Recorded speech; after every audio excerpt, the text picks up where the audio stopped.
சுற்றுச்சூழல்னா என்னன்னு தெரியாது. அந்த சுற்றுச்சூழலை உச்சரிச்சு பேசவே தெரியவருக்கு வராது. சுற்றி ஊழல் இருக்கும்போது சுற்றி சூழல் எங்க இருக்கும்?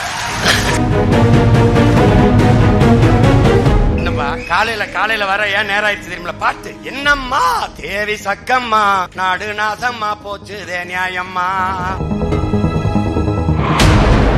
நான் ஏன் இந்த மேடையில எவனை ஏத்துறது இல்ல? நம்ம என் இனத்தை எப்படி கொன்று ஒழித்தார்கள் அப்படின்னு பேசும்போது அவரு சுற்றுச்சூழல்னா என்னன்னு தெரியாது. அந்த சுற்றுச்சூழலை உச்சரிச்சு பேசவே தெரியவருக்கு வராது. சுற்றி ஊழல் இருக்கும்போது சுற்றி சூழல் எங்க இருக்கும்? என்னப்பா காலையில வர ஏன் நேரம் ஆயிடுச்சு தெரியுமா? பாட்டு என்னம்மா தேவி சக்கம்மா நாடு நாசம்மா போச்சு நியாயம்மா. பாதுகாப்புன்னு எதுவுமே இல்ல, பச்சை புள்ளைக்கு பாலியல் தொல்ல. என்னம்மா தேவி சக்கம்மா உலகந்தலகில பாட்டு போட்டுக்கிட்டு இருக்கேன். ஏன் ஓட்டு கேட்கும்போது பாடணும்ல. 1000 ரூபாய் தாரான் அரிசியும் பருப்பும் தாரான் அத்தை ஒண்ணு ஏன் அத்தை மகளை வாடி நம்ம ஓட்டு போட்டு வருவோம்.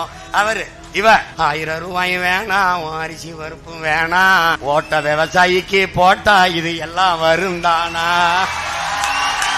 எந்தெந்த மாதிரி கருத்துக்களை எடுத்து வைப்பது? ஒரு கூட்டத்தில் அண்ணன் எடுத்து வைக்கிற கருத்தை உள்வாங்கிக் கொண்டு அதையே கொண்டு போனாலே போதும். நாம பேசுறத கேட்கத்தான் அவங்க எல்லாம் உட்கார்ந்துருக்காங்கிற ஒரு திமிரு வந்துருச்சுன்னா தடுமாற மாட்டார். பேச்சால் பேசிக்கிட்டு இருக்கும் போது கூட்டத்துல யாரையும் பார்க்காது. அவன் தட்டுவான், நீ அவனை பார்த்தீனா கொட்டாய் விடுவான், அவன் தூங்கி விடுவான், அவன் அந்த நேரம் அலைபேசி எடுத்து பேசுவான். அப்புறம் அண்ணா ஐயா கருணாநிதி மாதிரி காதுக்குள்ள ஏதோ விவாதிப்பாங்க. நான் ஏன் இந்த மேடையில எவனை ஏத்துறது இல்ல? நம்ம என் இனத்தை எப்படி கொன்று ஒழித்தார்கள் அப்படின்னு பேசும்போது அவரு அங்க கூட்டத்தில் அப்புறம் பேசுறேன். துண்டு போடாத, துண்டு போட்டு தான் என் இனத்தை கொண்டு போட்டு போயிட்டான். மாலை அதை வாங்குற அளவுக்கு எங்கள் தோள்கள் வெற்றி தோள்கள் இல்லை. செத்தவன்னா போடு, ஒன்னு சாமிக்கு போடு, நாங்க செத்து சாமியானா போடு. நாங்க வென்று தேச விடுதலை அடைந்து தனித்தமிழில சோசலிச குடியரசை நிறுவும் போது அன்னைக்கு போடு, எங்களுக்கு போடு. என்னப்பா அன்னைக்கு போடு.